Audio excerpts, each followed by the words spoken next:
तो कक्षा आपकी 8 और विषय आपका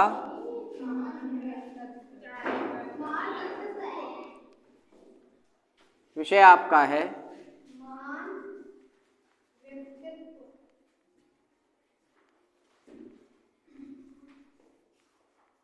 महान व्यक्तित्व। और चैप्टर आपका कौन सा है, पाठ कौन सा है बेटा?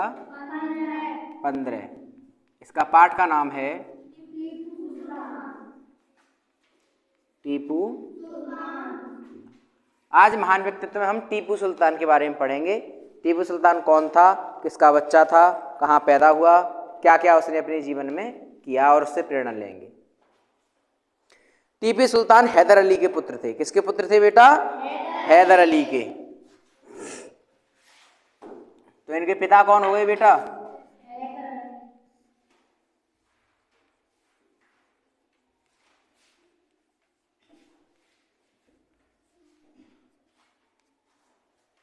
पिता इनके हैदर अली।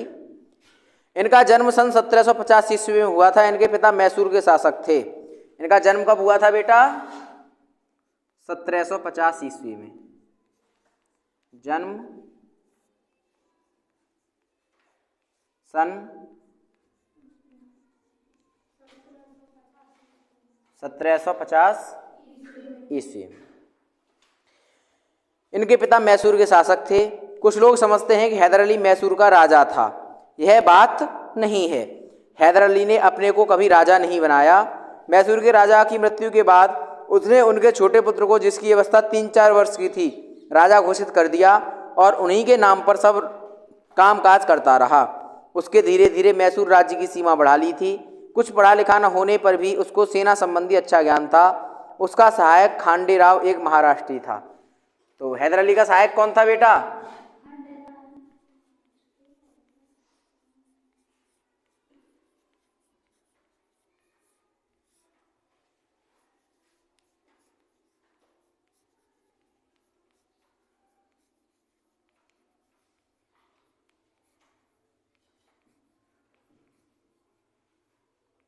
हैदर अली का सहायक था खांडे राव।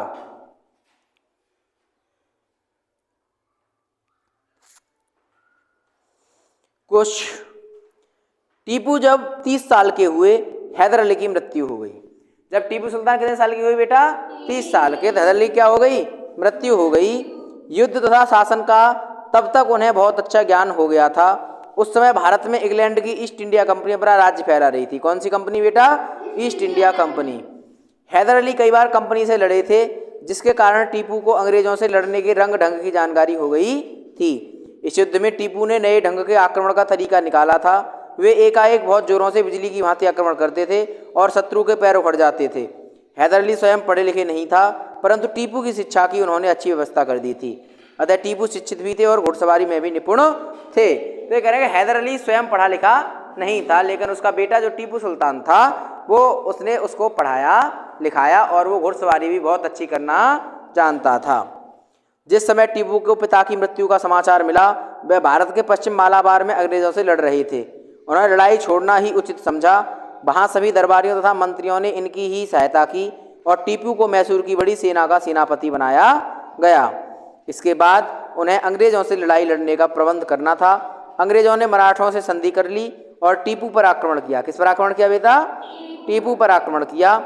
टीपू ने अपनी सहायता के लिए कुछ फ्रेंच सिपाही भी रखे थे जो उन दिनों भारत में थे।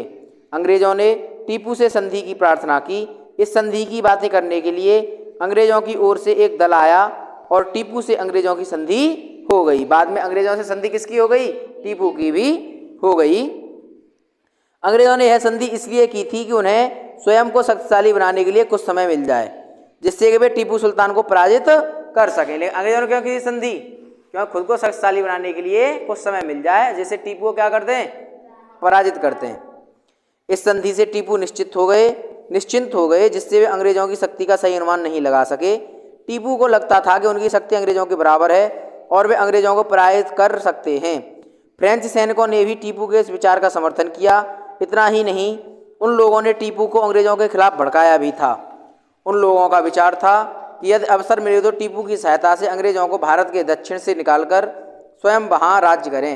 इन बातों से टीपू का उत्साह बढ़ गया। टीपू ने फ्रांस को सहायता पाने की आशा की, कुछ जगह पत्र भी लिखा। उसका ही अभिप्राय था कि अंग्रेजों को भारतवर्ष से निकाल दिया जाए। अंग्रेजों को इस बात का पता लग गया और उन्होंने टीपू को समय देना उचित न समझा। उन्होंने टीपू के विरुद्ध सेना भेज दी। इस बार अंग्रेजों और टीपू के बीच कई बार घमासान लड़ाई हुई और अंत में टीपू घिर गया। कुछ दिनों के बाद टीपू लड़ते हुए मारे गए। तो इससे हमें ये पता लगता है इस कहानी से कि हमें किसी पर विश्वास नहीं करना चाहिए। क्यों नहीं करना चाहिए?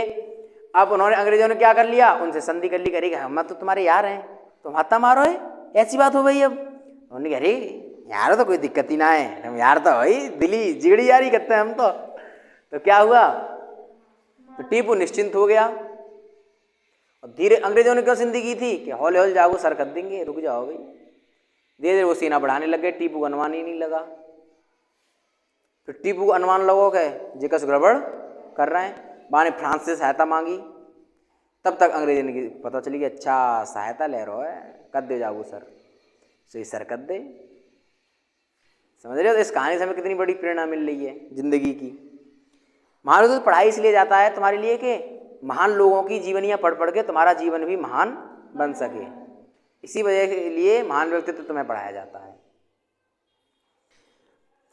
टीपू को विजय प्राप्त नहीं हुई, उनका दुर्भाग्य था, किंतु यदि उन्हें सचमुच सहायता मिली होती तो अंग्रेजों को का राज्य भारतवर्ष शायद दृढ़ न हो पाता और हमारे देश का इतिहास बदल गया होता। उन्हें सहायता नहीं मिली टीपू को।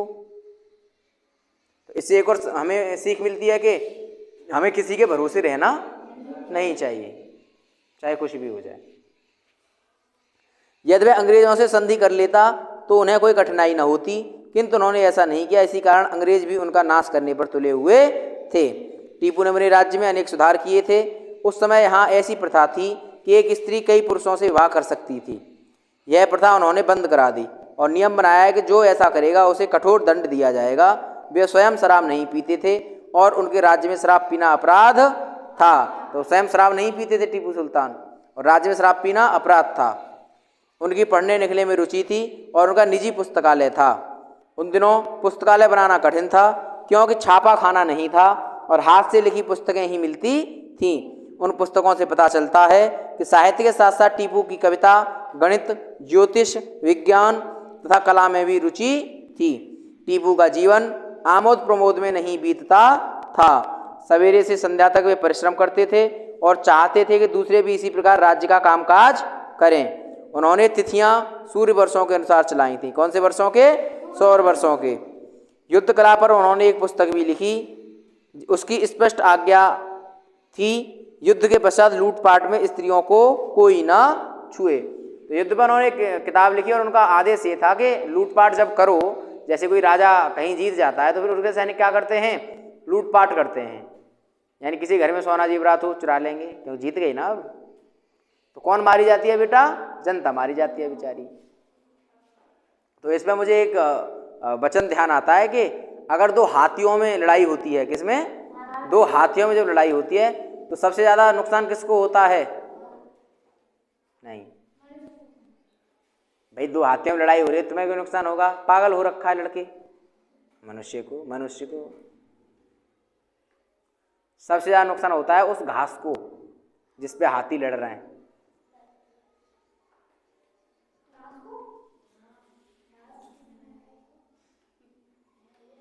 अगर दो हाथी लड़ रहे हैं तो सबसे ज़्यादा नुकसान किसको होगा? जिस चीज़ पे वो लड़ रहे हैं उसी को तो होगा। और कहाँ पे लड़ रहे हैं? वो ज़मीन पे, और ज़मीन पे होती है घास। तो घास ही तो ख़त्म होगी। जितने बीच में वो लड़ते रहेंगे उतने बीच की घास खत्म हो जाएगी। तो जब दो हाथियों में लड़ाई होती है तो सबसे ज़्यादा कुचली जाती है घास। इसे समझने के लिए मुझे एक दिन लग गया था, अब तुम्हें मैंने 1 मिनट में समझा दिया। यही होता है किसी से पढ़ने का। हम पढ़ते क्यों हैं? किसी से सीखते क्यों हैं? तो कोई भी अपनी अर्जित की हुई चीज़ तुम्हें थोड़े ही समय में दे देता है। समझ रहे हो? तो जब दो हाथी लड़ते हैं सबसे ज़्यादा क्या कुचली जाती है? घास। ये था उसमें। तो इसका मैं मतलब नहीं समझ पाया, सबसे ज़्यादा घास क्यों कुचली जाती है और ये कह क्यों रहा है ऐसी बात? कोई भी व्यक्ति ऐसी बात कह क्यों रहा है? तो नुकसान सबसे ज़्यादा किसको होता है बेटा? दो राज्यों में लड़ाई हो, नुकसान किसको होगा? घास को। राज्य हाथी, और जनता का है घास, तो नुकसान जनता को होगा। दो देश लड़े आपस में तो देशों को, उनके राष्ट्रपतियों को नुकसान नहीं होगा, किसको नुकसान होगा? जो वहाँ पे लोग रह रहे हैं। गुलाग रहे हो तो तुम्हारी चांद पे रहे हो राष्ट्रपति की चांद पे? बताओ। ऐसे जब हाथी लड़ेंगे तो घास पे तो लड़ेंगे भाई, हमारी ऊपर गिरेगा। हाँ बिल्कुल सही, घास हो गई जनता और नेता है गए हाथी। चलो, कोई ना छुए, तो उनकी स्पष्ट आदेश था कि स्त्रियों को कोई ना छुए। लड़कियों से क्या मतलब भाई, वो तो बेचारी वैसे ही परेशान है, उनको गबदू बार और परेशान करते हैं कि लो ये दवाई खा लो। चलो, अपनी माता का ये बहुत सम्मान करते थे और सदा उनकी आज्ञा का पालन करते थे। टीपू ने अपने पिता के सम्मुख युवावस्था में लिखकर प्रतिज्ञा की थी कि मैं झूठ नहीं बोलूँगा, धोखा किसी को नहीं दूंगा। तो उन्होंने क्या क्या प्रतिज्ञाएं की? टीपू की प्रतिज्ञाएं लिख लेते हैं। क्या लिख लेते हैं बेटा? टीपू की प्रतिज्ञा। आप बोलते चलना, मैं लिखता चलूंगा। तो क्या क्या, और वही तुम अपने जीवन में उतारना। पहली इन्होंने की थी, कभी झूठ नहीं बोलूंगा।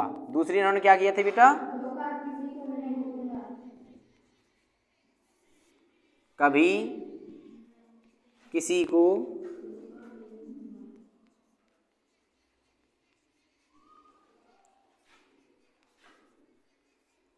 धोखा नहीं दूंगा। तीसरी बात इन्होंने क्या की थी? कभी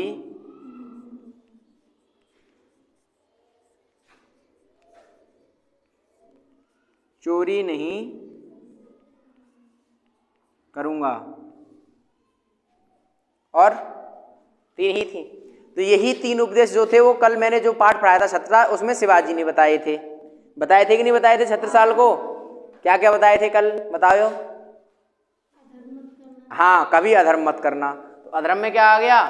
किसी को धोखा नहीं देना, कभी चोरी नहीं करना, कभी झूठ नहीं बोलना, ये एक उद्देश्य हो गया। दूसरा, हाँ, जाति का भेद नहीं करना, किसी के धर्म और जाति से ईर्ष्या न करना। हाँ, और एक बताया था लालच मत करना। मैंने उस पर दोहा भी तुम्हें सुनाया था, मक्खी बैठी शहद पर पंख गए लपटाए। तो लालच के मारे क्या होगा? मक्खी शहद पर बैठ गई मीठे के मारे, तो उसके पंख क्या हो गए? लपेटे में आ गए। और हाथ मले, हाथ मलना यानी कुछ भी हाथ में न रहना। और सिर धुने, तो कैसे धुन के बताया था मैंने? हाँ, सिर धुने। फिर लालच बुरी बला है। तो महात्मा गांधी को बीमारी थी क्या कि वो जब कुछ गलत काम हो जाता था वो यूँ सर को पीटते थे, हे भगवान ये क्या हो गया, क्या हो गया ये। समझ रहे हो? इसे बोलते हैं सिर धुनना। क्या बोलते हैं बेटा? सिर धुनना। तो ये तीन। आगे है, टीपू हिंदू मुस्लिम मेल जोल के पक्षपाती थे। हिंदू मुस्लिम मेल जोल के, देखो ये भी छत्रपति शिवाजी के उपदेशों की तरह, वो भी कहते थे धर्म में मेल जोल रखो, ये भी मेल जोल के पक्षपाती थे। उनकी सेना में तथा मंत्रिमंडल में सभी धर्मों के अनुयायी थे। हाँ, धोखा देने वालों के साथ उनका व्यवहार कठोर होता था। जो झूठ बोल रहा है, उनसे धोखा दे रहा है, तो वो उससे कड़ाई से पेश आते थे और उन्हें वे दंड देते थे। टीपू वीर थे जिन्होंने अपने देश को विदेशियों के चंगुल से छुड़ाने का कठिन प्रयत्न किया। उन्हें सफलता नहीं मिली, किंतु उनके महान होने में कोई संदेह नहीं है। उन्हें सफलता मिली या असफलता मिली ये एक अलग बात है, पर उन्होंने वो काम किया तो सही। जैसे महान व्यक्तित्व है, तुम पेपर में पास हो चाहे न हो वो एक अलग बात है, लेकिन आपने पढ़ा तो सही। क्यों? तो इसी के साथ ही आपका पाठ क्या होता है बेटा? समाप्त होता है। मिलते हैं अगले पाठ में।